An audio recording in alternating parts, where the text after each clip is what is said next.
पुलवामा में जो हुआ, उस दिन से हम लोग नित्य देख रहे हैं कितने घरों के दीपक बुझा दिए गए, कितनी माताओं की गोद सूनी हो गई, कितने पिता जिनके बुढ़ापे का एकमात्र सहारा था छिन गया। और उसके बाद हम लोग केवल सभाएं करके श्रद्धांजलियां देते रहे। उन लोगों को कौन श्रद्धांजलि दे पाएगा बताओ? हाँ, सच्ची श्रद्धांजलि उनकी तब है जब ऐसी घटनाएं दोबारा ना हो, तब सच्ची श्रद्धांजलि। और महाराज, सबसे ज्यादा कष्ट इस बात का है, सबसे ज्यादा दुख इस बात का है, हमारे यहाँ हमारे सैनिक किसी युद्ध से नहीं घबराते। ये भारत की भूमि है ना, यहाँ काल भी सामने हो तो महाराज हमारे यहाँ हम उस मिट्टी से बने हैं, काल भी सामने आ जाए तो भी युद्ध में भयभीत नहीं होते। हमारा एक एक सैनिक हजारों के बराबर है, एक एक जवान हजारों के बराबर है, और एक बार नहीं हजारों बार इसका प्रमाणित किया।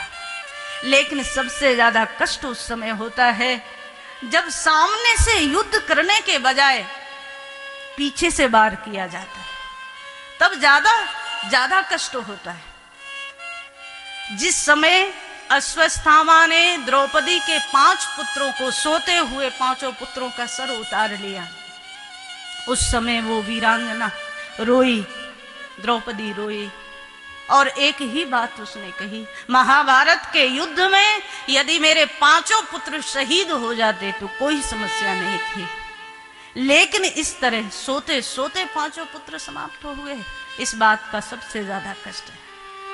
यदि हम आपको कहें, एक सहन शक्ति की भी सीमा है, कब तक हम अपने वीरों को ऐसे खोते रहेंगे?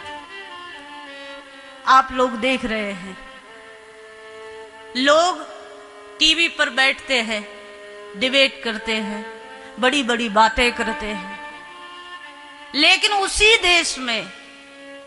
देश में हमारे 45 जवान एक साथ शहीद हो गए। उस देश में क्या आज निर्णय ये नहीं होना चाहिए? हमें जो लगता है उन सैनिकों के लिए, उन जवानों के लिए सच्ची श्रद्धांजलि तब होगी, पाकिस्तान का इतिहास तो रहे पर भूगोल मिटा दिया जाए आज, तब जाकर के उनकी सच्ची श्रद्धांजलि होगी। केवल डिबेट करने भर से कुछ नहीं होगा महाराज। कब तक हम अपने जवानों को खोते रहेंगे?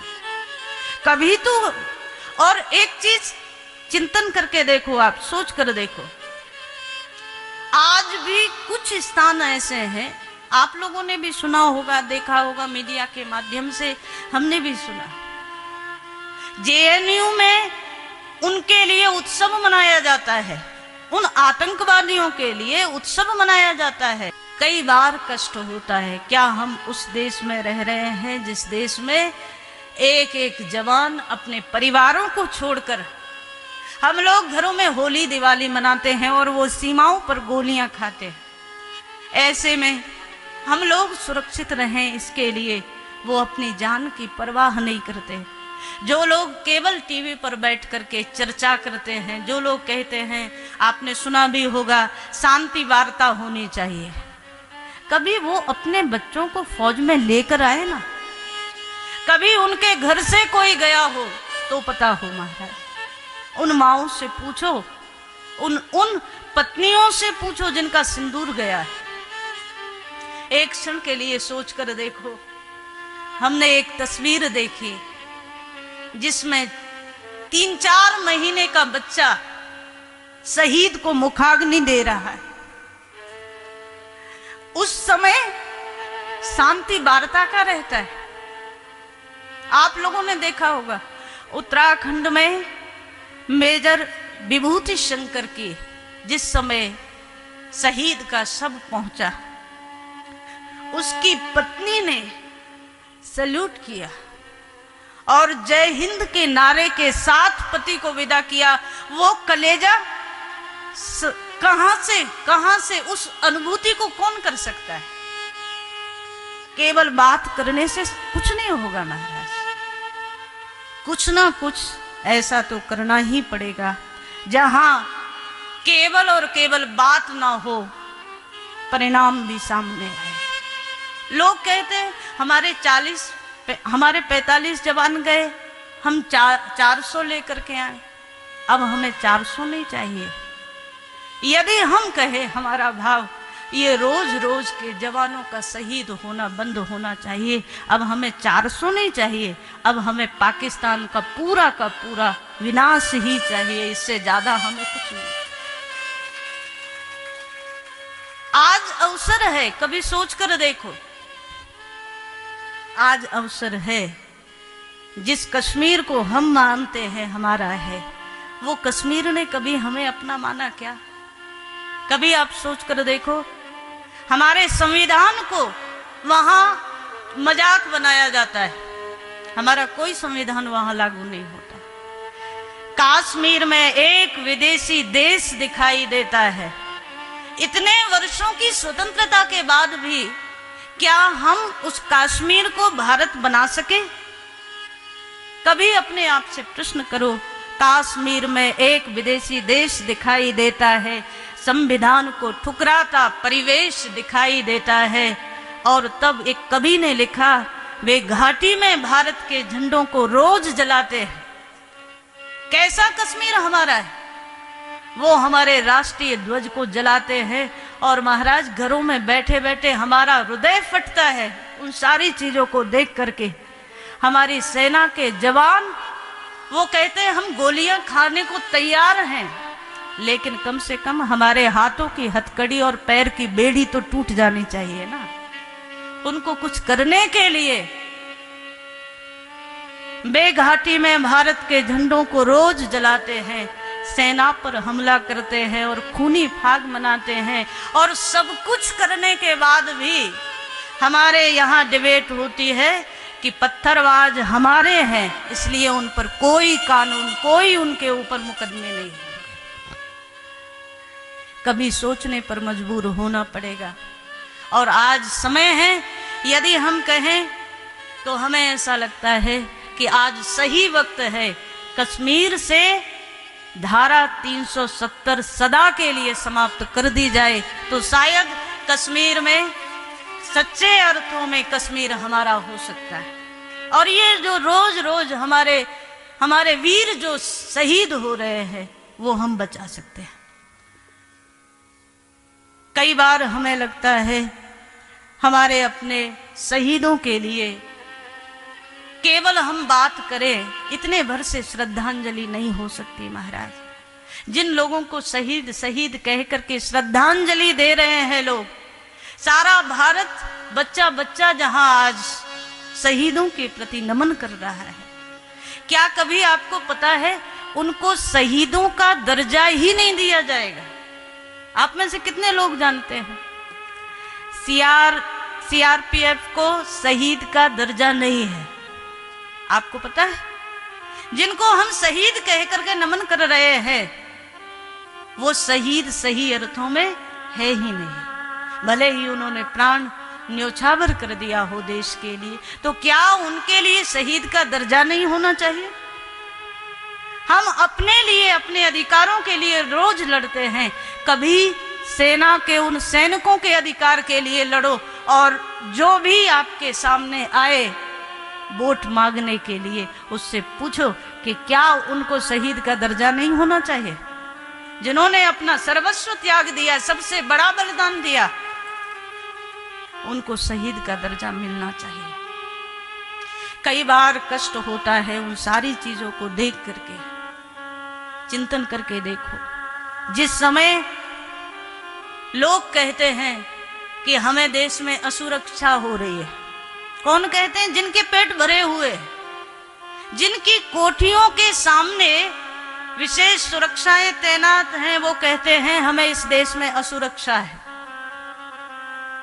लेकिन सबसे ज्यादा कष्ट उस समय होता है जब हमारे इस देश के वीर जवान शहीद हो जाते हैं और उनमें से एक भी नहीं बोलता, एक भी श्रद्धांजलि नहीं देता।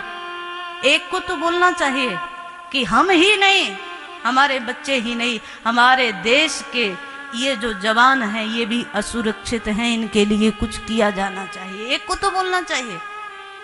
ये जितने गद्दार देश में हैं, एक बात आप समझ लीजिए, ये केवल कहा गया कि पाकिस्तान ने ऐसा कर दिया और ऐसा हो गया, लेकिन सच्चाई ये है ये केवल और केवल हमारे गद्दारों का काम है। हाँ, वहां प्रेरणा तो मिलती है कि ऐसा करना है, लेकिन करने वाले कौन हैं? हमारे अपने ही घर के लोग हैं। ऐसे में महाराज कभी सोच करके देखो हम क्या कर सकते हैं। हमें जो लगता है हम लोग ज्यादा कुछ नहीं कर सकते, तो इतना तो कर ही सकते हैं। वो जो अपने परिवारों से दूर है,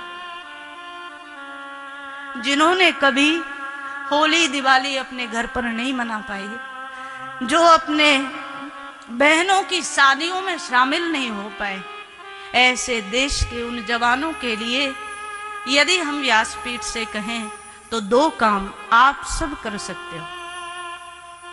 एक तो प्रतिदिन उन हमारे वीर जवानों की सुरक्षा के लिए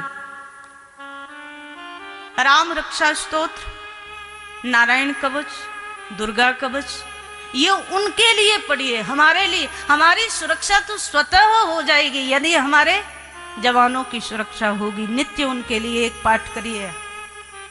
और दूसरी बात, जो हमारे देश का शुभ चिंतक नहीं है, जो हमारे देश की सेना का शुभ चिंतक नहीं है, वो कितना ही आपका सगा हो, वो आपके दरवाजे आए तो आप अपने वोट की कीमत उसको बताइए और उसे चुनिए जो देश के लिए अच्छा सोचता हो, जो देश के लिए, हमारे सैनिकों के लिए अच्छा सोचता हो।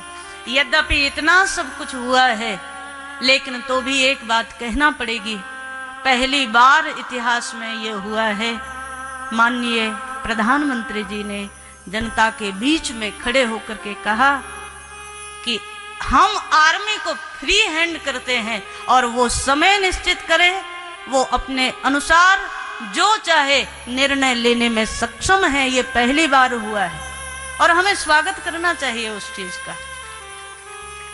और अगर हम कहें तो हमें विश्वास है कि आज जो हमारे राष्ट्राध्यक्ष हैं, जो हमारे माननीय प्रधानमंत्री जी हैं, वो इस कार्य को कर सकते हैं। हाँ, इतना जरूर है, घटना बड़ी है, पीड़ा बड़ी है, दर्द बड़ा है, इसलिए महाराज हम लोग चाहते हैं कि परिणाम भी जल्दी से जल्दी आए। हाँ, वो देर हो सकती है, लेकिन परिणाम आएगा ऐसा हमें लगता है। और माननीय मोदी जी से बस इतना ही कहना चाहते हैं, आप सबकी भाषा में कहना, आप सबके भाव में कहना चाहते हैं, हमारे एक एक जवान की शहादत बेकार ना जाए। और बस इतना हम चाहते हैं। आज आप लोगों ने सुना होगा, देखा होगा, वो पिता जिसके जवान बेटे का शव तिरंगा में लिपटा हुआ सामने रखा है और वो पिता कहता है मैं मेरे दूसरे बेटे को भी सेना में भेजने के लिए तैयार हूं। वो मां जिसका इकलौता बेटा चला गया, लेकिन वो मां कहती है कि मेरा बेटा देश के लिए गया है, इसलिए मुझे गौरव है। एक क्षण के लिए सोचो, वो एक एक शेर जो शहीद हुआ, और कुछ नहीं चाहिए, लेकिन ऐसी और माओं की गोद ना उजड़े इसकी व्यवस्था तो हम लोगों को चाहिए ही चाहिए। ऐसी और मांग सुनी ना हो, उसके लिए तो हमें व्यवस्था चाहिए। और हम अगर कहें ना तो हर घर से एक बेटा जाना चाहिए सेना में, तब उनको सच्ची श्रद्धांजलि होगी। हम अपने बेटों को डॉक्टर बनाना चाहते हैं, इंजीनियर बनाना चाहते हैं, बाद में कहते हैं सैनिकों को हम श्रद्धांजलि दे रहे हैं। उनकी सच्ची श्रद्धांजलि तब होगी जब तुम्हारे भी हृदय में वो आग वो भूचाल वो तुम्हारे हृदय में भी प्रकट हो। आपके घर में भी 2 बेटे हैं तो एक बेटा देश के लिए जाना चाहिए, तभी उनको सच्ची श्रद्धांजलि होगी। केवल हम उनके लिए आंसू बहा ले, केवल हम उनको श्रद्धांजलि देने इतने भर से नहीं होगा। उनके घरों में कभी जाकर के देखो। एक कवि ने कहा, उस शहादत को तो क्या कहें, है नमन उनको कि जो इस देह को अमरत्व देकर इस जगत में शौर्य की जीवित कहानी हो गए। है नमन उनको कि जिनके सामने बौना हिमालय जो धरा पर गिर पड़े और आसमानी हो गए। उन शहीदों को बार बार हृदय से नमन करते हुए हम तो ये भी चाहते हैं ऐसी कोई व्यवस्था सामने आए कि आज उनके घरों में उनके बच्चों की देखभाल के लिए, बूढ़े माँ बाप की देखभाल के लिए, बच्चों की पढ़ाई के लिए, विधवाओं के उन पत्नियों के जिन्होंने अपना पति देश पर कुर्बान कर दिया, उनके लिए कुछ होना चाहिए। हम अपने बच्चों के लिए सोचें, अच्छी बात है, लेकिन उनके बच्चों के लिए भी परिवार से ऐसी कोई व्यवस्था होनी चाहिए कि हम हमारे घरों से एक रुपया भी दें तो भी उन शहीदों के घरों में उजाले हो जाएं। तो केवल उनको प्रणाम करने से नहीं, केवल उनको श्रद्धांजलि देने से नहीं, उनके लिए कुछ किया जाए तो शायद हम उनके ऋण का कुछ भाग चुका सकें, क्योंकि जो उन्होंने किया है उसका ऋण तो कभी चुकाया नहीं जा सकता।